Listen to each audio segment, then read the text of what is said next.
Good morning, dear student. As you know that we are studying our fifth chapter of science and first chapter in biology, the fundamental unit of life. And you know that we are complete our first part. Today we will start our second part. In our last lecture, we will study that a structure of cell is generally composed with three basic components: cell wall and cell membrane. Second, nucleus. Third one is cytoplasm. So today we will study in deeply. First cell membrane और plasma membrane, इसको हिंदी में plasma membrane या फिर कोशिका झिल्ली भी बोला जाता है. Plasma membrane is covering of the cell that separate the component of the cell from the external environment. Plasma membrane क्या है? कवरिंग है सेल की जो सेपरेट करती है जितने भी कंस्टिट्यूएंट हैं सेल के, उसे एक्सटर्नल इन्वायरमेंट के से क्या करती हैं? सेपरेट करती हैं. It is very thin, delicate, elastic and selectively permeable membrane. बहुत ज़्यादा पतली है, डेलिकेट है, इलास्टिक है और क्या है? सेलेक्टिवली मेम्ब्रेन है, जिसमें से केवल कुछ सिलेक्टेड पार्टिकल्स को ही इनर साइड में एंट्रेंस मिलती है. Okay, it is composed of lipid and protein. इसका जो कंपोजिशन है जिस चीज़ से मिल करके बनी है वो है लिपिड और प्रोटीन. क्या क्या फंक्शन होते हैं? It is a selectively permeable membrane. It allows the flow of limited substance in and out of the cell. जैसा कि हम जानते हैं सेलेक्टिवली परमेबल मेम्ब्रेन है, तो ये केवल कुछ लिमिटेड सब्सटेंस को क्या करती है? इन एंड आउट की ओर उनका मूवमेंट क्या करती है? कंटिन्यू रखती है. Second is cell wall. Cell wall is non living substance की मिल करके बनी है. थिक होती है, मोटी होती है, freely permeable, covering made up of cellulose. और ये जो कवर होता है ये सेलुलोज से मिल करके बना होता है. It is present in eukaryotic plant cell and in prokaryotic cell. ये दो में यूकैरियोटिक्स के प्लांट सेल में मिलती है और प्रोकैरियोटिक जितने भी प्रोकैरियोट्स हैं उन सेलों में ये पाई जाती है. क्या क्या फंक्शन होते हैं? It determine the shape and rigidity of the plant cell. Plant cell का जो फिक्स्ड शेप होता है उसको मेंटेन करने के लिए और रिजिडिटी को मेंटेन करने के लिए ये इम्पोर्टेंट रोल प्ले करती हैं. Second, it protect the plasma membrane. Plasma membrane को ये प्रोटेक्ट करती हैं. It prevent dissociation and dryness in cell. क्या करती हैं? जो डिसेक्शन है और ड्राइनेस है सेल की, उसको प्रिवेंट करती है, उसको कम नहीं होने देती है, बल्कि ड्राइनेस से उसे बचाती है. It help in the transport of various substance and in out of the cell. बहुत सारे सब्सटेंस को सेल के अंदर और बाहर पहुंचाने में भी ये हेल्प करती है. अगर हम डिफरेंस करें सेल मेम्ब्रेन और सेल वॉल में, तो सेल मेम्ब्रेन जो होती है वो लिविंग होती है और सेल वॉल क्या होती है? डेड सेल की होती है, यानी कि नॉन लिविंग होती है. साइज़ की अगर हम बात करें, सेल मेम्ब्रेन क्या होती है? थिन होती है और सेल वॉल क्या होती है? थिक होती है. ठीक है.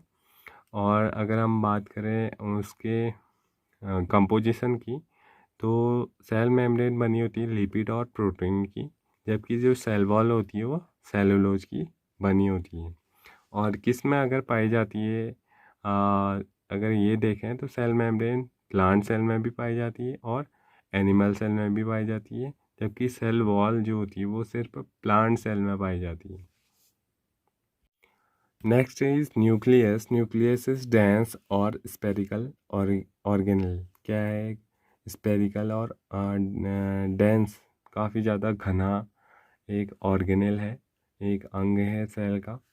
Nucleus is bonded by two membrane.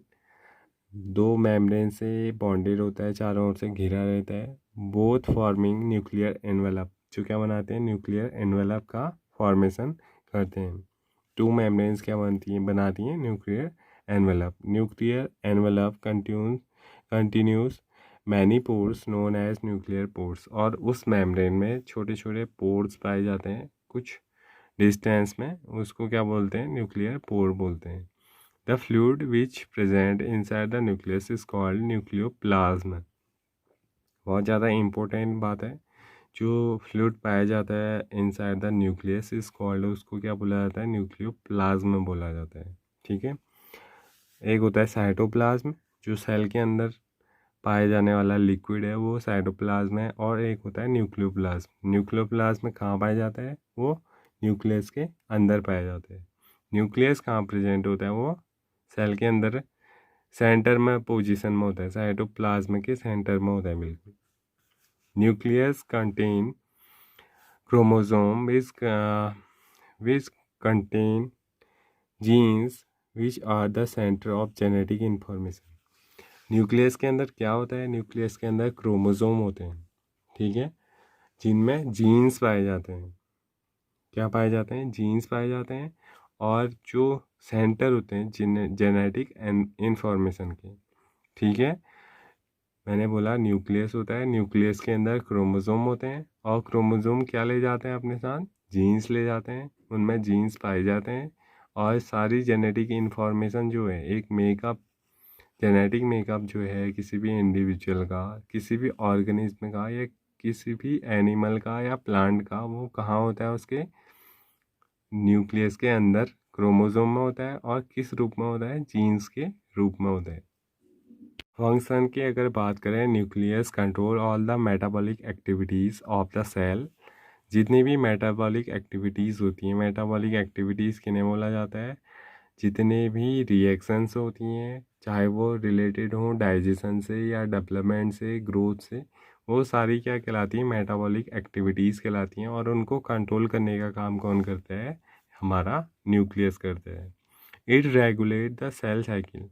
Cell cycle क्या होता है, सेल डिवाइड होती है, और डिवाइड होने के बाद अपने जैसी नई सेल्स बनाती हैं, तो उसी को क्या बोलते हैं, सेल साइकिल बोलती हैं। इसको रेगुलेट करने का काम भी कौन करता है, न्यूक्लियस करते हैं। सेल साइकिल इम्पोर्टेंट है ह्यूमन की ग्रोथ के लिए। अगर सेल साइकिल नहीं चलती तो ना तो नए इंडिविजुअल बनते, ना हमारी ग्रोथ होती, ना हमारा डेवलपमेंट होता, हम जिस रूप में हमारा बर्थ होता हम उसी रूप में अभी तक होते। थर्ड जो इसका प्रोसेस है, फंक्शन, वो है nucleus is store house of genes. Genes का स्टोर हाउस है, क्योंकि मैंने अभी बोला इसमें क्या पाए जाते हैं, क्रोमोसोम पाए जाते हैं, जिनमें जीन्स पाए जाते हैं। It is concern with the transmission of hereditary trait from the parent to offspring। और जितने भी जो आनुवांशिकताएं हैं, आनुवांशिक गुण हैं, उनको पेरेंट से ऑफस्प्रिंग में, ऑफस्प्रिंग किसे बोलते हैं, प्रोजेनी या फिर चाइल्ड को, तो पेरेंट्स से प्रोजेनी में या चाइल्ड में जितने भी करेक्टर्स हैं, वो उनको ले जाने का काम कौन करते हैं, जीन्स करते हैं। ठीक है, तो ये एक इम्पोर्टेंट पार्ट है हमारे सेल का, nucleus. I hope you understand. तो क्या इम्पोर्टेंट वर्क हो गए, मेटाबॉलिक एक्टिविटी को कंट्रोल करना, सेल साइकिल को रेगुलेट करना, और जीन्स का स्टोर हाउस के रूप में इसका यूज़ होता है। और ये क्या किस में हेल्प करता है, transmission of heredity trait from parent to offspring. तो सेकंड लेक्चर यहीं पर कंप्लीट होता है, इससे आगे हम नेक्स्ट वीडियो में देखेंगे। Thank you.